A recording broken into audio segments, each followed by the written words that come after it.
Көпчүлүк сүйгөн социалдык жана маданий жардам долбоору Рамазан чатыры быйыл 9-чу ирет эшигин ачты. Бул жылы Түркиядан атайын конок дүйнөгө таанымал таланттуу ашпозчу, меценат жана медиа өкүлү Бурак Өздемир чакырылган. Мукташ үй-бүлөлөр, майып балдар, жалгыз бой энелер, балдар үйүнүн тарбиялоочулары, Баткен окуясынан жабыркаган үй-бүлөлөр жана палестиналык студенттерден турган Рамазан чатырынын коноктору менен бир дасторкондо отурду. 18 мартта Анель Гранд Холл ресторанында 700 адам катышкан чоң майрамдык дасторкон уюштурулду. Алардын 80% аялуу социалдык топтордун өкүлдөрү болгоду. Кече Курани Карим окуу менен башталды. Бул үчүн Хафиз дүйнөлүк Куран окуу конкурсунун күмүш медалынын ээси Мухаммеддияр Курбанбеков жана Курандан 15 сүрөнү жатка билген церебралдык шал оорусу менен ооруган 14 жаштагы Бектур Кадыров чакырылган. شهر رمضان الذي أنزل فيه القرآن هدى للناس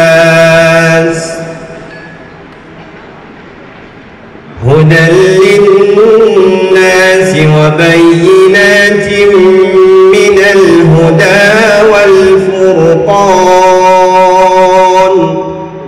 بسم الله الرحمن الرحيم.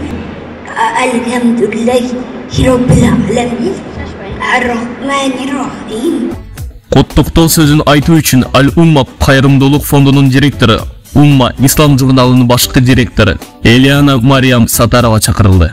Мына быйылдагы 9-чу ирет Рамазан чатыры долбоорунун ачылышы менен баарыбыздарды куттуктайбыз. Анткени ушул жерде отурган эже сиңдилерибиз бар, байкелерибиз бар, бардыгы салым кошуп келген устаздарыбыз бар, устазаларыбыз бар. Ушул 9 жылдын ичинде Рамазан чатырынын коноктору бул жөнөкөй адамдар эмес да. Ар бир адамдын жүрөгүндө айтылбаган сөздөрү бар, арманы бар, көйгөйү бар, жана сыноолору бар. Бирок ошол сыноолорго карабастан мен ушул тагдырыма разымын, мен Аллага разымын, мен буйруса баарын жеңем деп ушул жерге келип бири-бирибизге жылмайып отурабыз. Анан быйыл ушул мааракебиздин көркү болгон, ушул мааракебизди ачып, алыстан апасы менен биринчи ирет Кыргызстанга келип, биздин ардактуу конок Бурак Өздемир, Жизен Бурак бизге келип отурат. Бул Рамазан чатыры Түркиядан келген атайын конок дүйнөгө белгилүү ашпозчу Бурак Өздемирдин катышуусу менен өзгөчө болду. Ал жасаган тамак ашы менен гана эмес, кайрымдуулук иштери менен да белгилүү болуп келе жатат. Бурак Өздемир Рамазан чатырынын конокторун жеке өзү тосуп алып, сахнага чыгып куттуктоо сөзүн айтты. Selamünaleyküm Kırgızistan. Teşekkür ederim. Şimdi ben tam Kırgızca bilmiyorum ama kalbim Kırgızistan'da sizle beraber her zaman. İyi ki buraya geldim, sizleri gördüm. Şimdi bir şiir okuyacakmış, çok merak ediyorum. Рас эле Кыргызстанга келдим. Мен жүрөгүм Кыргызстан менен чогуу. Абдан кызыгып турам. Азыр сиздердин акыныңыздар өзүнүн талантын тартуулаганы турат. Мен абдан сүйүнүп турам. Чоң рахмат. Атайын конокту тосуп алууга Кыргызстандын кол өнөрчүлөр союзунун президенти Нурзат Жээнбек кызы жана башкалар чыгышып, эстен кеткис белектерди тартуулашты. Кол менен жасалган бычак сатуучу дүкөндүн ээси Владислав Якушев Аль-Умма фондунун атайын буйрутмасы менен Бурактын ысымы чегилген колго жасалган канжар менен кылыч тапшырды. Я сам подарил, получается, шашлычный набор ручной работы. Именно даст Бог, буйырса, он будет жарить шашлыки и вспоминать о Кыргызстане теплыми намерениями, так говоря. И также я подарил очень исторический эксклюзивный нож. Это якутский, вообще северных народов. Им в основном режут замороженные продукты. И самая такая изюминка данного ножа это в том, что там идет вставка именно из бивня мамонта, который добывался очень тысячи лет назад, и они сохранены, эти именно бивни, и вот там вставочка есть такая. Маданият министринин орунбасары Чыңгыз Эсенкулов келген конокторду Рамазан айы менен куттуктап, Бурак Өздемирге ыраазычылык катты тапшырды. Өзгөчө мен ушул Умма журналынын негиздөөчүсү, мен өзүмдүн мугалимим Элиана Арсланбековна терең ыраазычылык билдирем. Бул киши ушул Рамазан чатыры деп канча жылдан бери мына өткөрүп келатат. ошол сооптуу ишке себепчи болуп канчалаган биздин жаш жеткинчектерге, балдарга, муктаж адамдарга өзүнүн колун сунуп, андан сырткары дагы башка баягы адамдардын дагы ошол сооптуу ишке чакырып, биргеликте ушундай жакшы бир дасторкон жайып, өзүнүн баягы замандаштары менен биргеликте бир жакшы иштерге себепчи болуп атат. Рамазан чатыры долбоорун колдоого алган депутаттар Динара Ашимова, Рамина Ыдырова, Венера Райымбачаева, Кыргызстандын өзгөчө кырдаалдар министрлигинин биринчи орун басары Азамат Мамбетов жана Эмгек, социалдык коргоо жана миграция министрлигинин өкүлдөрү да келишти. Хош келипсиз. Кыргызстандын дамын татып, элин көрүп, талантыңыз аша берсин. Аллахым сизге разы болсун. Оразаларыңызды кабыл кылып, кылган тилек дуаларыңыздын баарын тең Аллахым кабыл кылган болсун. Ал эми биз өзгөчө кырдаалдар министрлиги бул умма уюм менен биз жакындан билебиз. Antkeni umma özünün dagı kayırımlılık işyarları demin жүргүзөт. Мен Кыргыз Республикасынын Эмгек, социалдык камсыздоо жана миграция министри Батырова Гүлнара Маришунун атынан сизге салам айтам. Сиздердин иштериңиздерге ийгилик. Мындан дагы чоң, мындан дагы кеңири Кыргызстандын бардык областтарында өткөргөнгө, бардык райондорун өткөргөнгө ушундай жакшы бир алдыга кадамдарды коюңуздарга биз тилектешпиз. Кыргызстандын жалпы мусулмандарынын атынан муфти Абдулазиз Закиров сөз сүйлөдү. Алла таалам разы болсун. Мына бүгүн абдан жакшы бир маанайда ифтарлык кечесин уюштуруп, болгондо дагы мүмкүнчүлүгү чектелген, муктаж болгон өзгөчө балдарыбызга, жаш балдарыбызга, кыздарыбызга ушундай бир жакшы ак-дасторкон салып, жакшы бир маанайды уюштуруп жатканыңызга терең ыраазычылык билдиребиз. Алла таалам разы болсун. Түркиянын Кыргызстандагы элчилигинин маданият жана туризм боюнча кеңешчиси Алпарслан Акынжы Рамазан чатыры долбооруна катышканына кубанып жатканын билдирип, эки өлкөнүн ортосундагы боордоштук байланыштарга басым жасады. Биздин Türk halklarının medeniyetinin beşiği cerde Oraza ayında Cezene Burak Özdemir dünyaca meşhur aşbazımızın şu jerge gelişi benimce köp kızık. Bu bizim bir tugan halklarımızın medeniyetinin, azık avukatının, tamakaşının birge boluşunu da körsetir.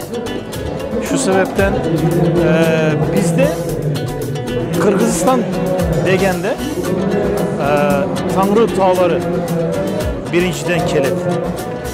İkinciden siz bilesiz mi? Ötken yıl, borunki yılda zilzile bolganda bizge yardım vermeye birinciden kelgen memleketler arasında Kırgızistan vardı.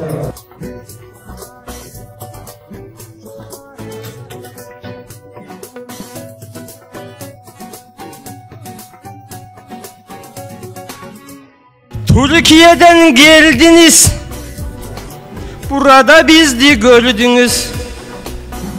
Akınlar madaniyattın başı dep gönüldün ova böldünüz. Barına o ağırdagan bak keremet bakmına.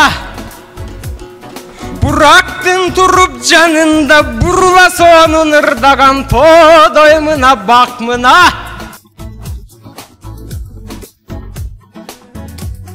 Бектур болгону 14 жашта. Анын церебралдык шал оорусу бар, бирок оорусуна карабай Бектур алдына чоң максаттарды коюп келет. Ал учурда араб тилин үйрөнүүдө, Курандын 25 сүрөсүн жатка билет жана Куран окурмандарынын арасында өткөрүлгөн жарышта сыйлыкка ээ болгон. Апасы уулун көбүнчө коомдук иш-чараларга катыштырууга аракет кылат.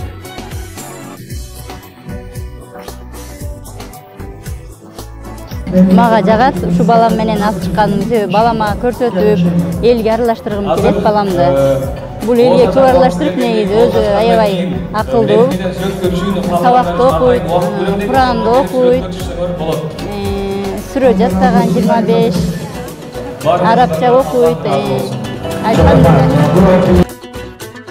Руслан Кадыралиев иш-чарага кантышаарынан атайын церебралдык шал оорусу менен ооруган 13 жаштагы Эзирек аттуу кызы менен келген. кызыма жагат да. Кызыма баягы көпчүлүк менен коом менен аралашкысы келет да, баягы үйдө постоянно могу коом менен көрөт. Баягы соцсеттерден көргөн адамдар көргөн буларга жагат да, жанынан көргөнчү. Как мындай коомдун аралашкан жагат да буларга. Мамбеталиева Гүлжайна 4 баланын энеси. Аны левкоз церебралдык шал оорусу менен жабыркайт. Ал иш-чарага балдарынын бири Билал менен келген. Билал 8 жашта. Бүгүнкү иштер абдан сонун маанайда өтөт. Бардык демөөрчүлөргө, ушу Умму журналынын демөөрчүсүнө терең ыраазычылык билдиребиз. Биздин өзгөчө балдардын атынан таанычым. Абдан сонун биз үчүн аябай күтүүсүз, аябай белек болду чоң. Көргөнүбүзгө кубанычтабыз. Бул сый тамакка Кыргызстанда жашаган палестиналыктар да чакырылды. Бул Рамазан Газадагы жакындарынын азаптарынан улам алар үчүн абдан оор. Я сам с сектора Газы. Мои родители сейчас в северной Газа, где люди сейчас голодают, не могут найти пищу даже для ифтара. Они могут по 2-3 дня держать урозу, так как у них нету даже средства или еда, на которой они могут открывать урозу. Очень рады, что сегодня нас пригласили журнал «Умма». Каждый год я участвую на это мероприятие, на шатер Рамазана. Очень большой труд, который проводит журнал «Умма». Рамазан чатыры башка бир дагы долбоорго окшобогон уникалдуу долбоор.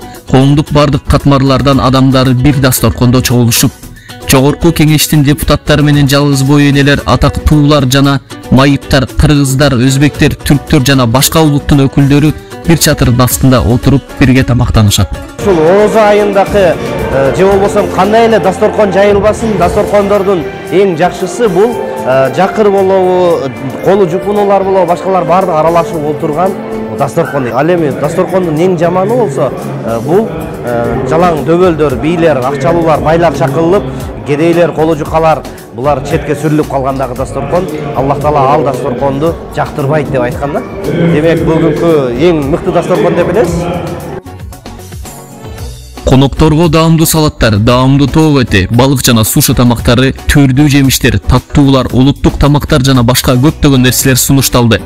Күндүн негизги тамак ашы Анель Грант ресторан ашпозчулары тарабынан атайын рецепт боюнча бышырылган коозунун жумшак этинен жасалган стейк болду. Борак Өздемир бул этти өзүнүн өзгөчө стилинде кесип, сунуп жатып, жылмаюу менен шоу көрсөттү. Ошондой эле бардык балдарга белектерди берип, алар менен сүрөткө түштү. Бардык коноктор кубанып, ыраазычылыгын билдиришти. У меня нет вообще слов, это такое мероприятие отличное, просто отличное мероприятие. Спасибо всем организаторам, все, кто в этом участвовал. Наши дети и вот семьи здесь есть, они в восторге, они просто в восторге, они в шоке от таких столов. Ну где они еще так вкусно могли бы покушать, как не на этот праздник, да? Спасибо огромное. Ушундай заманда эки кишиге да оозаштырып абдан ушунча бейиштин тамагын жайнатып, Алла ыраазы болсун. Ушулардагы үй-бүлөсүнө чын ден соолук, күч-кубат, береке берсин, эки дүйнөнүн жакшылыгын, эки дүйнөнүн бактылыгын берсин. Чын дилибизден мына 26 үй бүлөнү ооз ачтырып, ыйык Рамазанда Аллахымдын ушундай жакшы күндөрүндө жолугуп, ичирип, жедирип, тойгозуп отурганына чын жүрөгүмдөн ыраазычылык билдирем. Ар дайым колуңар алдыда болсун, кайрымдуулук иштер көп боло берсин, Кыргызстаныбызга Аллахым бекем тынчтыкты орнотсун. Как вам сегодняшнее мероприятие? Вы знаете, нет слов. Помпезно, шикарно, красиво.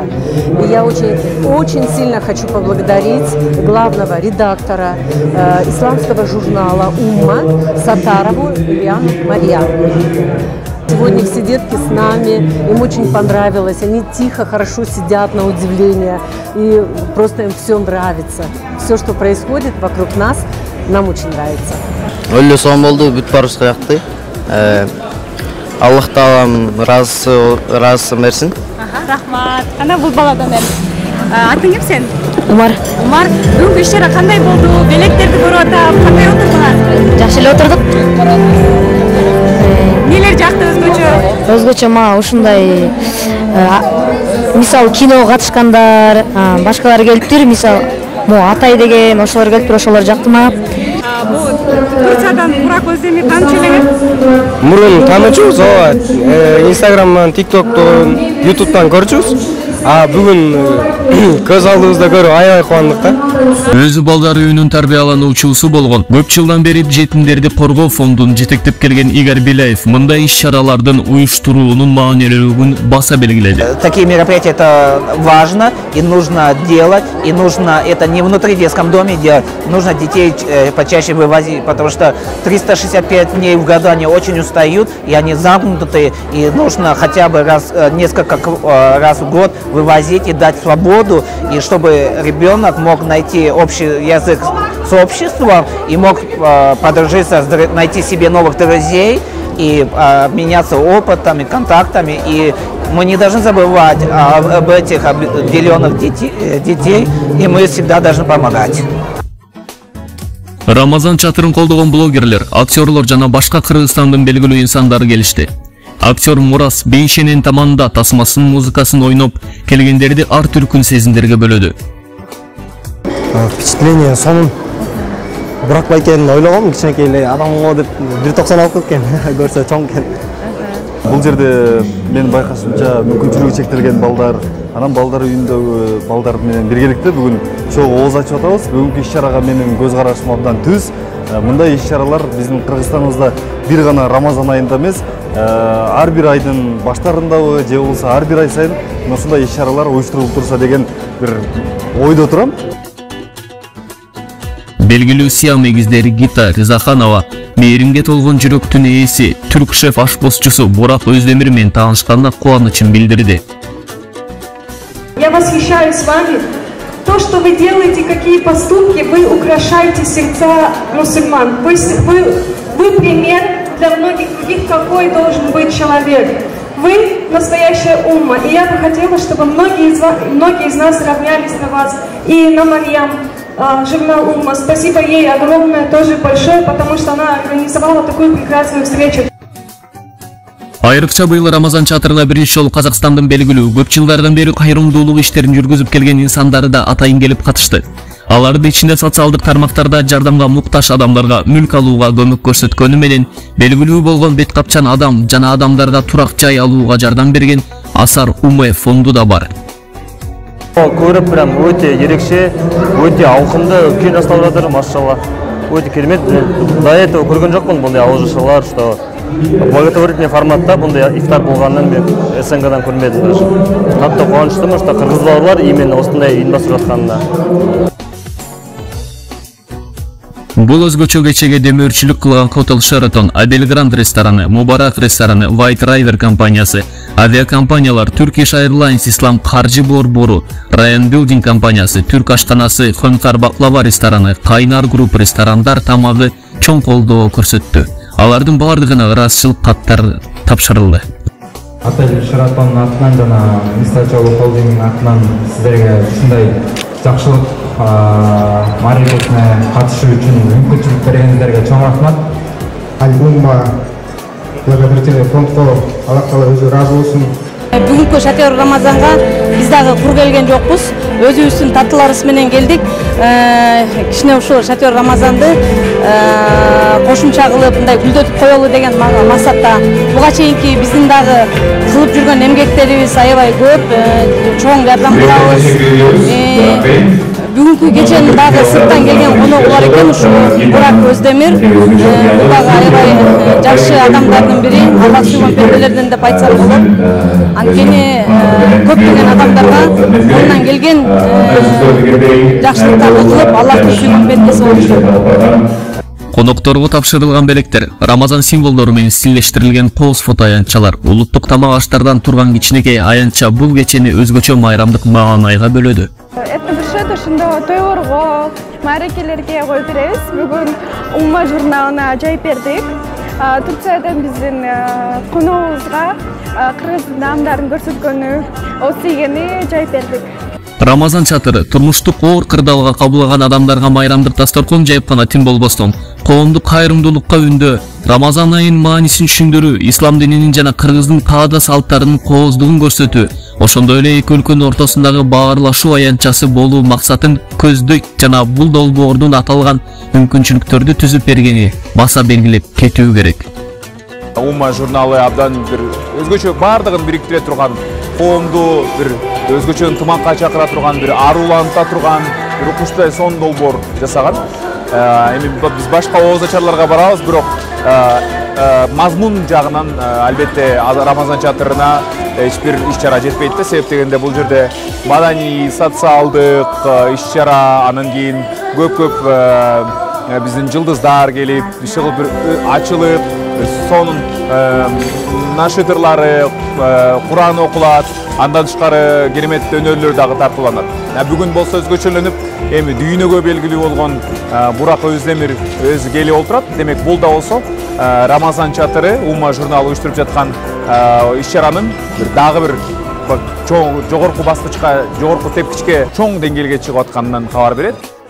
Бурак Өздемир Кыргызстанга биринчи жолу Аль Умма фондунун коногу катары Рамазан чатыры кайрымдуулук долбооруна катышуу жана майып балдар жашаган балдар үйүнө зыярат кылуу үчүн учуп келген. Буга чейин Бишкек жана Ош шаарларында 9 рет катары менен масштабдуу Рамазан чатыры долбоору уюштурулду. Бул убакыт аралыгында ага калктын социалдык аялуу катмарынан 50 миңден ашуун адам келген.